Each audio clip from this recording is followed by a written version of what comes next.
কোন রাষ্ট্রের কোন রাষ্ট্রপতি জারি করেছিলেন? এখন আপনি প্রশ্ন করবেন না উনি প্রশ্ন করবেন? আমি জানতে চাই, আপনি ইতিহাস বলছেন তো, আপনি আমাকে বলতে পারেন। আচ্ছা তাহলে আমি বলি তাহলে। না আমি তাহলে এটা একটু উত্তর দেই। না, উত্তরটা আমি দিচ্ছি আপনাকে, আপনি শুনেন।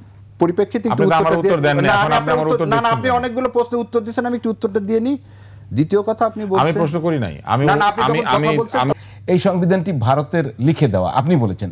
এই সংবিধানটা দেখিয়ে যখন কেউ বলে এটা ভারতের লিখে দেওয়া, তখন মুক্তিযোদ্ধাদেরকে অপমান করা হয়, বলার কোনো সুযোগ হবে না। পুরো ইতিহাসটা শুনেন, আপনি আমার কথাটা শুনেন। তো আজকে তো দেখা গেল যে বিবাহে লোকে যেমন যৌতুক নেয়, ওনারা সই না করেই, বিবাহ না করেই আগে যৌতুকটা নিয়ে নিয়েছেন, শাপলা কলি পাঠাও, তারপরে বিবাহের চুক্তি সাইন করব। আর বাকিদেরকে উনি প্রায় 24টা দলের সাথে ঐকমত্য কমিশন এবং জুলাই সনদকে বিয়েই দিয়ে দিয়েছেন। যে আব্দুল নূর তুষার, আপনার কাছে জানতে চাই যে এই যে আপনাদের শাপলা কলি, আমার কাছে মনে হয় না বিতর্কটা শেষ হয়েছে এবং তারা আবার নির্বাচনের কথা বলেছে। তাহলে প্রতীক সংকট, জুলাই সনদ সংকট নিয়ে আমরা কি নির্বাচনের দিকে যাচ্ছি? যাচ্ছেন, না হলে 300 আসনে প্রার্থী কিভাবে দিবে? সব মিলিয়ে এনসিপি যখন বলেছে 300 আসনে প্রার্থী দিবে, তাহলে তো নির্বাচন হবেই, এ ব্যাপারে তো কোনো সন্দেহ। কিভাবে নিশ্চিত হলেন? এনসিপি যা বলে তাই হয়। আসলেই কি তাই? হ্যাঁ হ্যাঁ, এটা এক ধরনের আমরা সেটা লক্ষ্য করছি। কারণ আপনি দেখেন, আর কারো দাবির মুখে এই প্রতীক তালিকা সংশোধিত হয়েছে? একটি দলের দাবির মুখে প্রতীক তালিকা সংশোধিত হয়ে শাপলা কলি হয়েছে, কারণ তারা চেয়েছে, সেজন্য হয়েছে। এবং এইভাবে চাইলে পরে একটি দল পায় সেটা, তো এটা তো পরিষ্কার। ফলে ইলেকশন না করলেই কলি বরাদ্দ করা দরকার কি ছিল? কিন্তু রাজনীতিতে প্লেয়ারকে আপনি যদি আজকে জামায়াতের নায়েবে আমিরের বক্তব্য শোনেন, আমরা একটু শোনাতেও চাই। নায়েবে আমির তিনি বলেছেন, জামায়াত ইসলামীর নায়েবে আমির তিনি বলেছেন যে হ্যাঁ প্লেটা দিতে। আমি একটু বলে নেই, সেটা হচ্ছে যে এই যে একটু সংকট তৈরি হয়েছে, বিএনপি যে অভিযোগ করেছে যে জুলাই সনদ নিয়ে প্রতারণা করা হয়েছে, যা নোট অফ ডিসেন্টগুলো রাখা হয়নি, কিন্তু জামায়াতের নায়েবে আমির অলরেডি ডাক্তার আব্দুল্লাহ মোহাম্মদ তাহের বলেছেন যে বিএনপিকে তিনি আহ্বান জানিয়েছেন আলোচনার, বিএনপি তার সাথে আলোচনায় বসলে এই সমস্ত সমস্যার সমাধান হয়ে যাবে। একটু শুনি একটু সেটা। একটি সুন্দর সুষ্ঠু নির্বাচন, আমাদের যে চার্টার অফ জুলাই যেগুলো আছে দেশের জন্য অত্যন্ত প্রয়োজন, সেই চার্টারের জন্য যে গণভোটের যে গণভোট, জাতীয় নির্বাচন এবং কনস্টিটিউয়েন্সি অ্যাসেম্বলি এবং এটার বাস্তবায়নের জন্য যে ইম্পিউনিটি দেওয়া হচ্ছে সেটি, যেগুলো নিয়ে আজকে সমস্যা, আসলে সব ইস্যু নিয়ে আমরা বসি। উত্তেজনা হয়েছে, আবার পানি ঢেলে দিলে তো আগুন নিভিয়ে। তো এই যে বসার আহ্বান জানালেন, আরও আমরা বিস্তারিত দেখাতে পারতাম সমস্যাগুলো। উনি বলছেন গণভোটে কিন্তু এনসিপির আমরা যে খবর পাচ্ছি সেটি হচ্ছে তারা এখন একই দিনে চলে গেছে। বিএনপি যেরকম জাতীয় নির্বাচন এবং গণভোট একই দিনে চায়, এনসিপিও এখন সেদিকেই গেছে। তো তাহের সাহেব কি বোঝাতে চাচ্ছেন? মানে পরবর্তী প্লেয়ার কি তারাই এখন? নির্বাচন কখন কি? নির্বাচনের আগে তো সবাই প্লেয়ার থাকেন, কারণ এটাই নিয়ম। আপনি নির্বাচনের আগে কি আপনি বলবেন যে আপনি ছোট প্লেয়ার, একজন বড় প্লেয়ার? নির্বাচনের আগে সবাই বড় থাকে, নির্বাচনের পরে মানুষের ভোট পাওয়ার পরে বোঝা যায় কে বড় কে ছোট। অতএব এই মন্তব্য করা যাবে না যে কে বড় প্লেয়ার কে ছোট প্লেয়ার। তবে এটা হচ্ছে একটা ডমিনেন্ট অ্যাটিটিউড। উনি বোঝাতে চেষ্টা করলেন যে অন্য কারোর সাথে বসে লাভ নাই, ওনাদের সাথে বসলে পরে আগুন পানি হবে। তাহলে নিশ্চয়ই কেউ আগুন ধরিয়েছে। এখন আগুনটা ধরালো কে? এটাকে বিএনপি ধরিয়েছে নাকি জামাত ইসলাম ধরিয়েছে? আর আগুনটা নেভাচ্ছে কে? দুজন মিলেই নেভাচ্ছেন, নাকি একজন নেভানোর জন্য যাবেন, আরেকজন আগুন নিয়ে বসে আছেন? এইটা তো আমাদের কাছে স্পষ্ট না। এইগুলি হচ্ছে রাজনৈতিক মানে রেটরিক, রাজনৈতিক অলঙ্কার, বাক্যালঙ্কার, যেগুলো আমাদের রাজনীতিতে খুবই ব্যবহৃত হয় এই বিষয়গুলি, এবং তিনি সেটা আহ্বান করেছেন। মুশকিল হচ্ছে যে আলী রিয়াজ সাহেবের সাথে বসবেন, সমস্যা হলে বসবেন নির্বাচন কমিশনের সাথে, বসবেন প্রধান উপদেষ্টার সাথে, অথবা বসতে পারেন রাষ্ট্রপতির সাথে, যারা নির্বাচনের উপরে প্রভাব রাখেন। দুইটি বিবদমান পক্ষ যারা নির্বাচনে প্রতিদ্বন্দ্বিতা করবে, তারা বসে যদি ঠিক করে যে নিয়ম কানুন কি হবে, কখন খেলা শুরু হবে, তাহলে খেলা এরকম দাঁড়ালো যে ধরেন আর্জেন্টিনার ব্রাজিল খেলবে, তো ফিফা বাদ, রেফারি বাদ, আসেন আমরা বসে ঠিক করি কে আগে গোলে শট নিবে, কে খেলবে, কখন খেলা শুরু হবে, খেলার মধ্যে অফসাইডের নিয়ম থাকবে নাকি থাকবে না, আসেন আমরা মিলে ঠিক করি। এইটা আমি মনে করি না যে একটা সঠিক আহ্বান।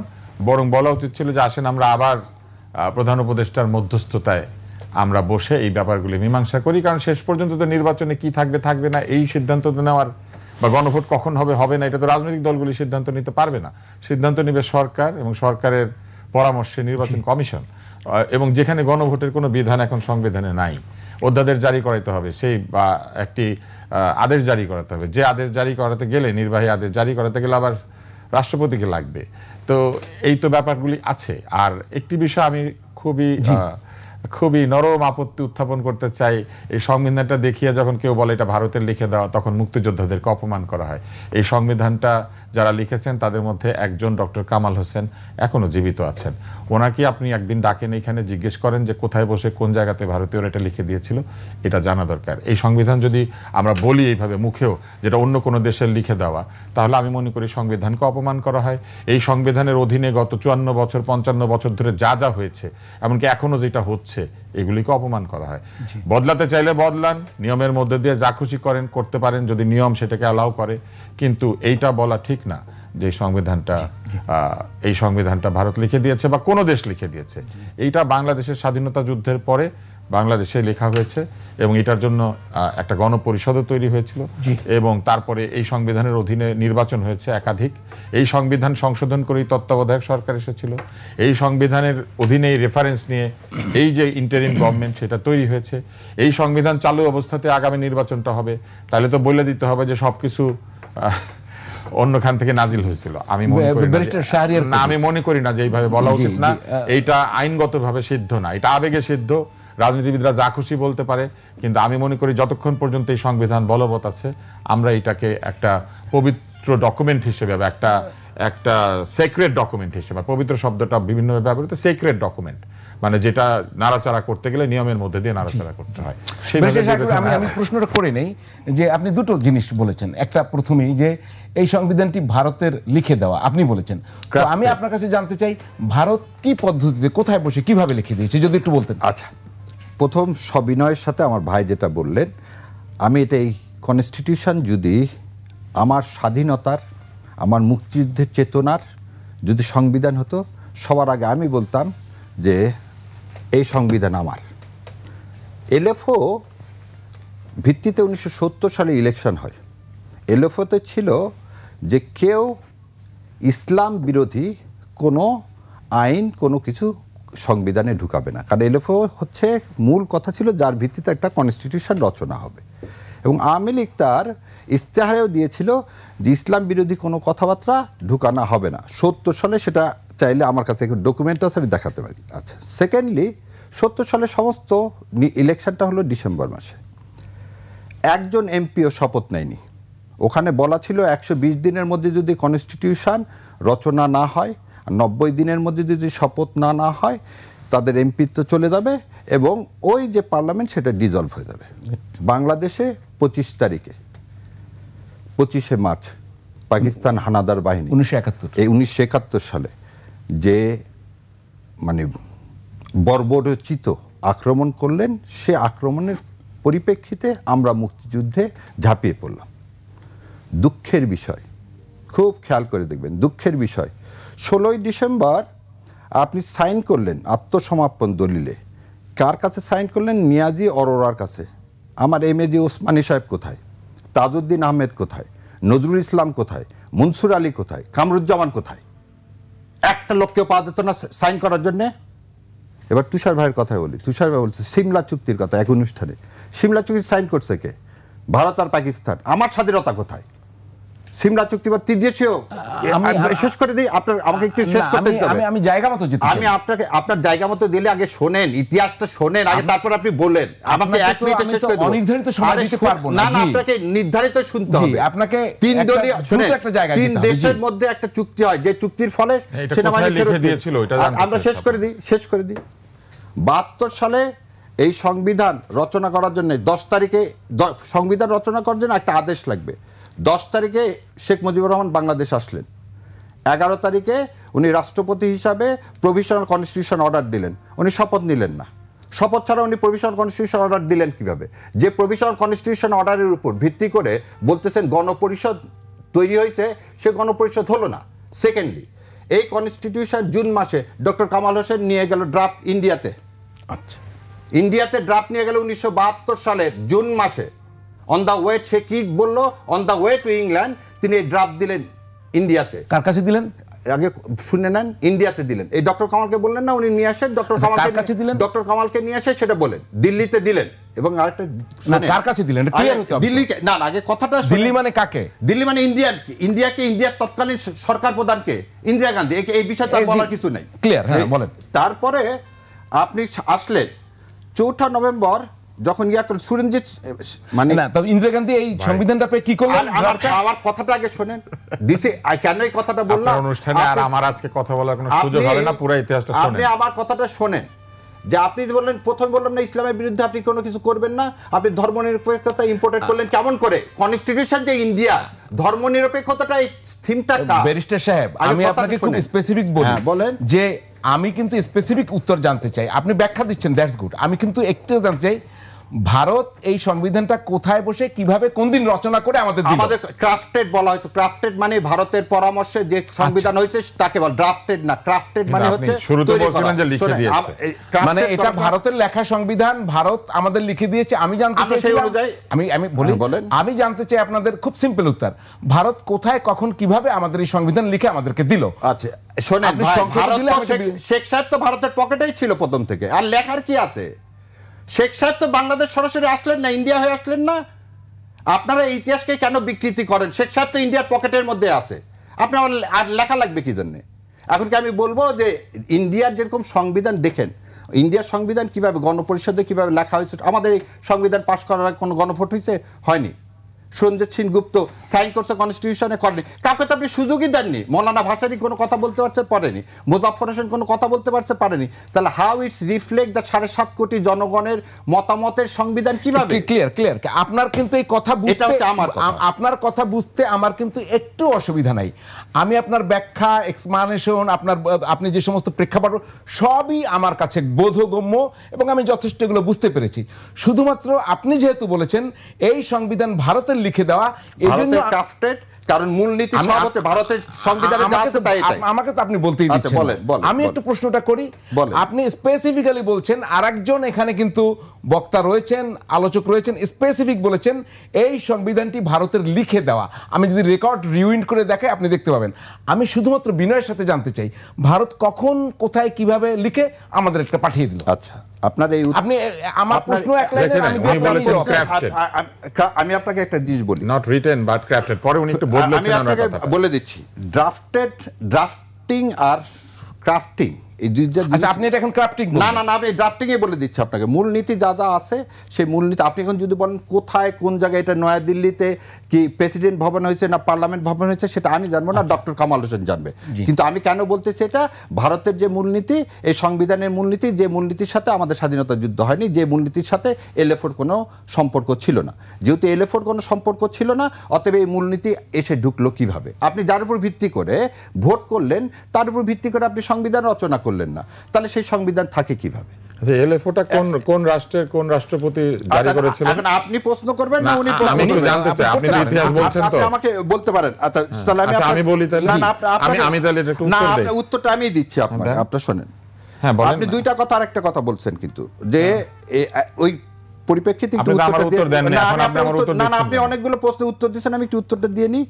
দ্বিতীয় কথা, আপনি বলছেন আমি প্রশ্ন করি নাই, আমি উপস্থাপকের সাথে কথা বলেছি, আমি উপস্থাপকের সাথেই বলবো। আমি খালি জানতে চাই যে এলএফওটা কারা জারি করেছিল।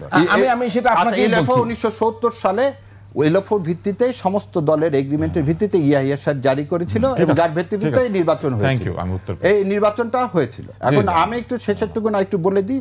উনি যেটা বলছিলেন, আলীর কেন জামাত ইসলামের তাহের সাহেব প্রধান উপদেষ্টার সাথে করতে চাননি, রাষ্ট্রপতির সাথে করতে চাননি, আলী রিয়াজের সাথে করতে চাননি? উনি চান না, উনি বিএনপি কে বলেছেন ওদের সাথে আলোচনা করতে। আমি বলেছি যে এটা না করে ওনাদের সাথে আলোচনা করা উচিত। আচ্ছা, আমি এখন নির্বাচনের পদ্ধতি তো প্রতীক সরকারের পুতুল সরকার, অতএব আমরা কোনো সমঝোতার মধ্যে এই রাষ্ট্রপতিকে চাইনি, চাইও না। দ্বিতীয় কথা, আলী রিয়াজের ঐকমত্য কমিশনের টিউনার শেষ।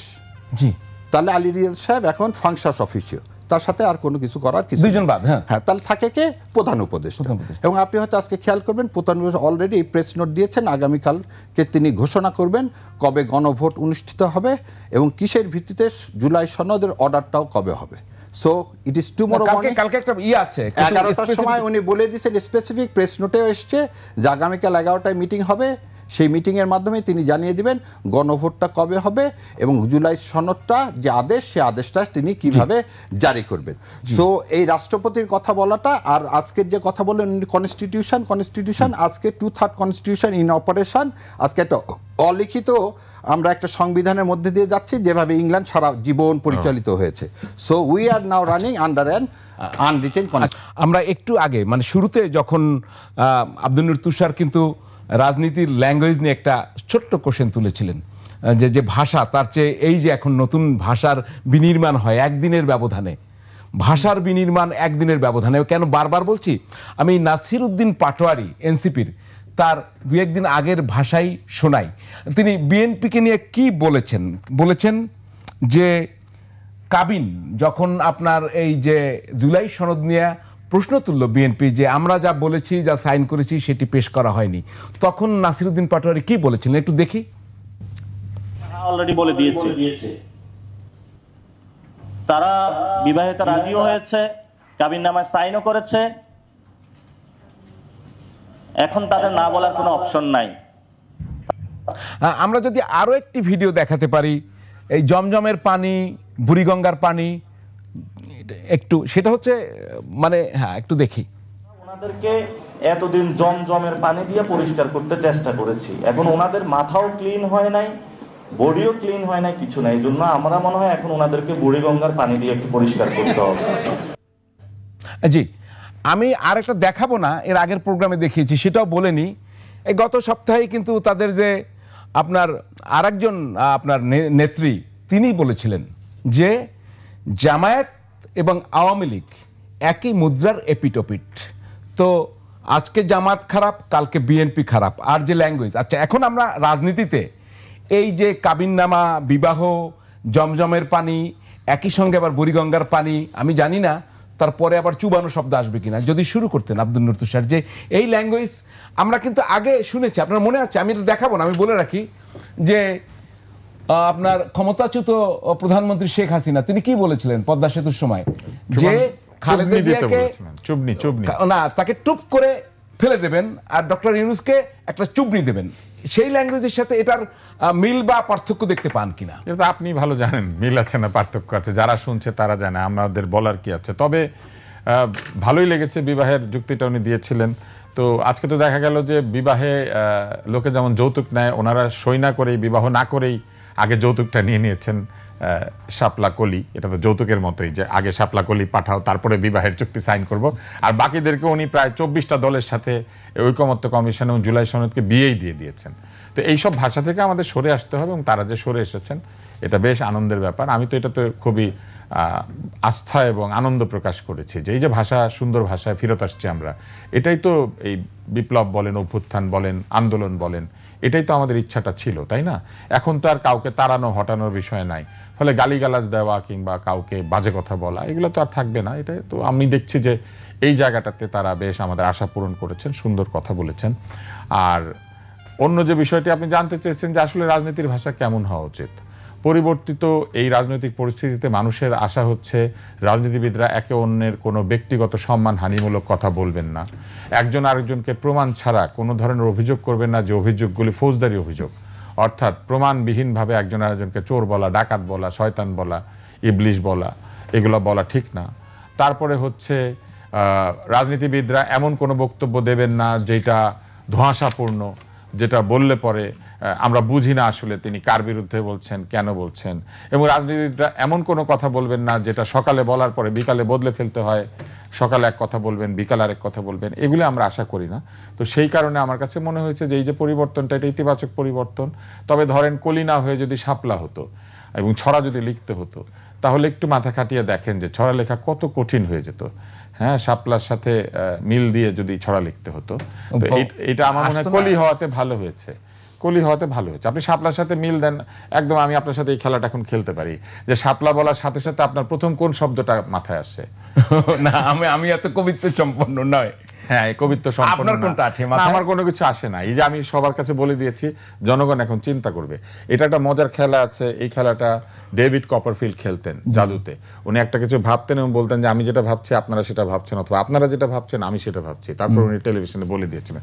এই মুহূর্তে যারা টেলিভিশন দেখছেন তারা প্রত্যেকে যার যার মনের মধ্যে চিন্তা করবেন যে যখনই স্লোগান লিখতে গেলে যদি কেউ বলতো ভোট দিবেন শাপলা বা আমার মার্কা শাপলা, তারপরে শাপলার সাথে কোন শব্দটা মিল আসে। তো এই জন্য এই শব্দ নির্বাচন মানে আমাদের কবিত্ব প্রতিভার কি কেউ নাই দুইজনের একজন? আমি কিন্তু না, পারি না। আমার কবিত্ব প্রতিভা নাই, আপনার নিশ্চয়ই আছে। কিন্তু আমি এটা কেন বলছি, ভাষা খুব গুরুত্বপূর্ণ। যে কোনো জায়গাতেই ভাষা খুবই গুরুত্বপূর্ণ এই কারণে যে ভাষা আসলে আপনাকে প্রকাশ করে, আপনার রাজনীতিকে প্রকাশ করে, আপনার ব্যক্তি চরিত্রকে প্রকাশ করে এবং আপনার ব্যক্তিত্বকেও প্রকাশ করে। ফলে ভাষা নির্বাচনের ক্ষেত্রে অন্তত যারা আমাদের নেতা হবেন আমরা তাদের কাছ থেকে সুন্দর ভাষাটা আশা করি। আমরা সুন্দর ভাষায় কথা বলবো না, কিন্তু আমাদের নেতা সুন্দর ভাষায় কথা বলবেন, আমাদের শিক্ষক সুন্দর ভাষায় কথা বলবেন, কারণ তাদের কাছ থেকে তো আমরা শিখি, সবার কাছ থেকে তো আমরা শিখি না, তাই না? তাই আমি ভাষার ব্যাপারে সবসময় একটু সোচ্চার, আমি এখনো ওই বিষয়টাই জোর দিতে চাই। আর বাকি রাজনীতির যে আদান প্রদানগুলির কথা বলছেন, একটা বিষয় পরিষ্কারভাবে বলতে হবে, এই কমিটি ডিফাঙ্ক্ট হয়ে গেছে নিশ্চয়ই, তাই না? উনি একটু আগে বলেছেন ডিফাঙ্ক্ট কেন হয়েছে, এই কমিটির মেয়াদ শেষ, এই কমিটি তার রিপোর্ট দিয়ে দিয়েছে, জুলাই সনদ দিয়ে দিয়েছে, কিন্তু জুলাই সনদ সই হয় নাই, তাই না? তাহলে এই কমিটি কবে ডিফাঙ্ক্ট হলো? এই কমিটির ডিফাঙ্ক্ট হলো জুলাই সনদ যেদিন স্বাক্ষর হয়ে গেল সেদিনই হওয়ার কথা।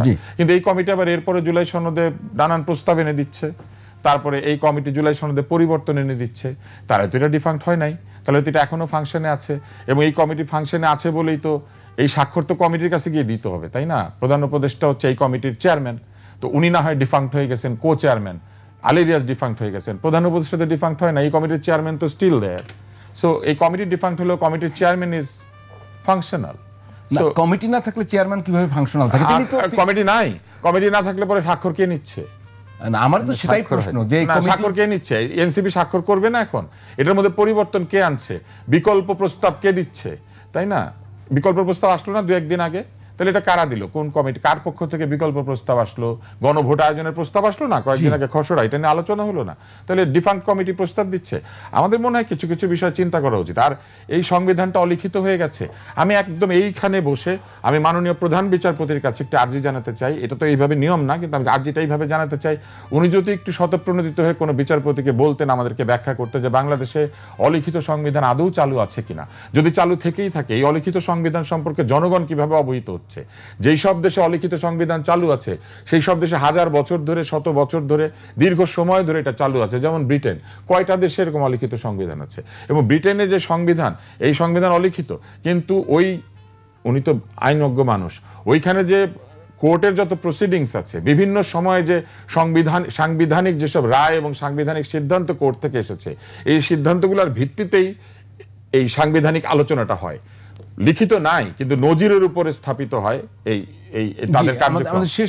শেষ তো করতে হবে না। ফলে আমি এটা সত্যি, আজকে বহু বিচারপতিরা আছেন, আদালত আছে, যেই আদালত এই সংবিধানের মাধ্যমেই প্রতিষ্ঠিত, এই আদালত আমাদেরকে বলুক, আমরা জানতে চাই, কারণ জনগণ এটা জানতে চায় যে এই দেশে কোন অলিখিত সংবিধান এই মুহূর্তে চালু আছে, অলিখিত সংবিধানটা কারা চালু করেছে, এবং কোন অলিখিত সংবিধানের মাধ্যমে আজকে আমাদের আদালত, আমাদের সাংবিধানিক প্রতিষ্ঠানগুলো, আমাদের অন্যান্য যে প্রতিষ্ঠানগুলো আছে, সাংবিধানিক পদে দায়িত্ব পালনকৃত লোকগুলি, তারা কোন অলিখিত নিয়ম মেনে চলছেন, যে অলিখিত নিয়মগুলি তারা কোথা থেকে জানলেন, কারণ এই অলিখিত নিয়ম তো প্র্যাকটিসের মধ্যে থাকতে হবে, তাই না?